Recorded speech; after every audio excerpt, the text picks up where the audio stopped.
সেজন্য দেখা যায় যে আপনার ছোট মাছ, বড় মাছ বলেন, মাছের পোনা বলেন, যত রকম জলজ প্রাণী বলেন, সবগুলো কিন্তু আমাদের দেখা যাচ্ছে যে আমাদের পরিবেশ থেকে কিন্তু বিলুপ্ত হয়ে যাচ্ছে। তো এটা কিন্তু আমাদের মনে করেন যে যে জায়গায় আমরা পাই না কেন সেটা কিন্তু আমাদের নির্মূল করা মানে শুধু আমাদের দায়িত্ব না।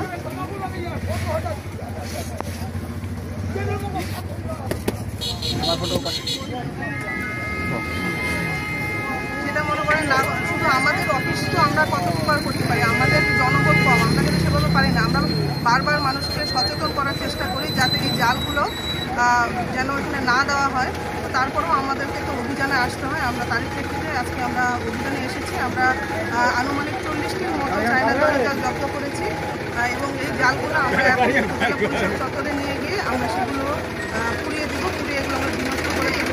তারপরেও আমি যেহেতু আপনারা গণমাধ্যম কর্মী আছেন এবং এটার মাধ্যমেই যেহেতু অনেক বেশি মানুষের কাছে ফেসবুক আছে, ইউটিউব আছে, এটার মাধ্যমে আমি সবাইকে আহ্বান জানাবো যে শুধু এই উপজেলা না, সারা দেশেই যাতে সকলেই প্রত্যেকেই আমরা যদি নিজেরা সচেতন না হই তাহলে শুধু আমাদের পক্ষে কিন্তু এটা আপনার নির্মূল করা সম্ভব না। মানে আপনারা যারা এটা জালটা ব্যবহার করতেছেন এবং এর আশেপাশে যারা আছেন সচেতন নাগরিক হিসেবে আপনারা চেষ্টা করবেন যারা এই জালগুলো দিচ্ছে তারা যেন না ফেলতে পারে এবং যারা ফেলতেছে তাদেরকেও নিজেদেরকে সচেতন হতে হবে। আমরা তো জনবল অনেক কম, আমরা তো পারি না এতগুলো একসাথে সামাল দিতে।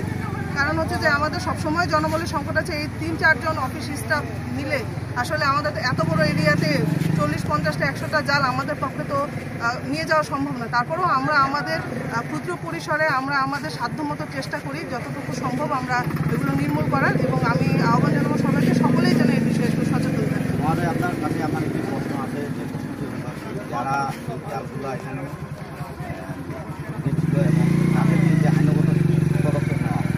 তাদের বিরুদ্ধে আইনগত আসলে পদক্ষেপ আমাদের যেহেতু আমরা শুধু অভিযান পরিচালনা করতে পারি, আমরা যদি মোবাইল কোড করতে চাই সেক্ষেত্রে আমাদের ইউনো স্যার সহ আমাদের প্রশাসনিক সহযোগিতার প্রয়োজন হয়।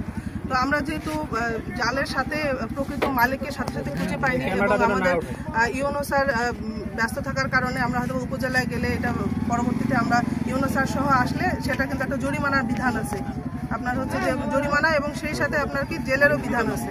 তা আমরা পরবর্তীতে যদি আমাদের ইউনো স্যার সহ আমরা এখানে অভিযান পরিচালনা করি, আমরা মোবাইল কোড পরিচালনা করি, আমরা অবশ্যই যদি এই জালের মালিককে আমরা খুঁজে পাই আমরা সাথে সাথেই তখন আমাদের তাদেরকে আইনের আওতায় আনার চেষ্টা করব।